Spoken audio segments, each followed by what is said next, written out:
Isang magandang hapon po at magagabi na rin po sa bawat isa. Latest weather update po muli tayo. Pero bago po tayo magpatuloy, patulong naman po na isang like lang po, subscribe, and pahita rin po ng notification bell para updated kayo sa ating mga daily weather updates. So meron po tayong binabantayan ngayon. Dalawang active LPA po sa labas ng Philippine Area of Responsibility. As you can see, nung nakarang update natin, isa lamang yung LPA dito po sa bandang Silangan, Mindanao. At nasundan po ito ng panibagong active LPA dito naman po sa likod lang po niya, bandang Philippine Sea. As you can see po, makikita nyo, yung lakas po ng dalawang LPA na ito ay consistent po ngayon from 30 to 35 kilometers per hour.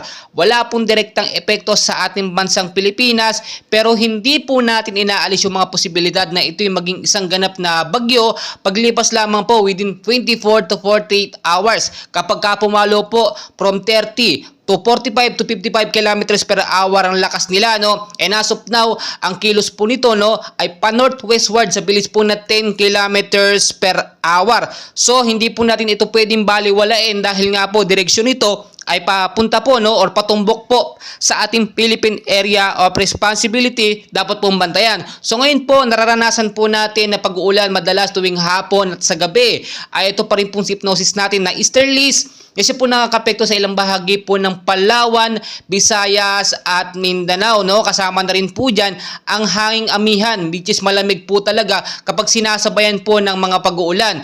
Apektado rin po tayo ngayon ng ilang bahagi po ng Pilipinas ng rainfall shower sa bandang Luzon, Visayas at Mindanao. Kaya naman po kung may mga lakad po kayo sa hapon at sa gabi, ugaliin pong i-check ang lagay ng panahon. Kung importanteng lakad naman po, ugaliin magdala ng payong jacket o kaya naman po kapote, panlaban po sa pag-uulan. Dahil nga po tulad ng aking sinasabi, kahit po mga active LPA lang, hindi po natin pwedeng baliwalain. Yung extension po ng lakas nila, o yung hangin nila papunta sa ating par ay nagbibigay po ng mahinang pag-uulan. Pero kapag sinamahan po yun ng easterlies, at ng mga southwest monsoon, northeast monsoon, hanging hamihan, posible pong lumakas yun.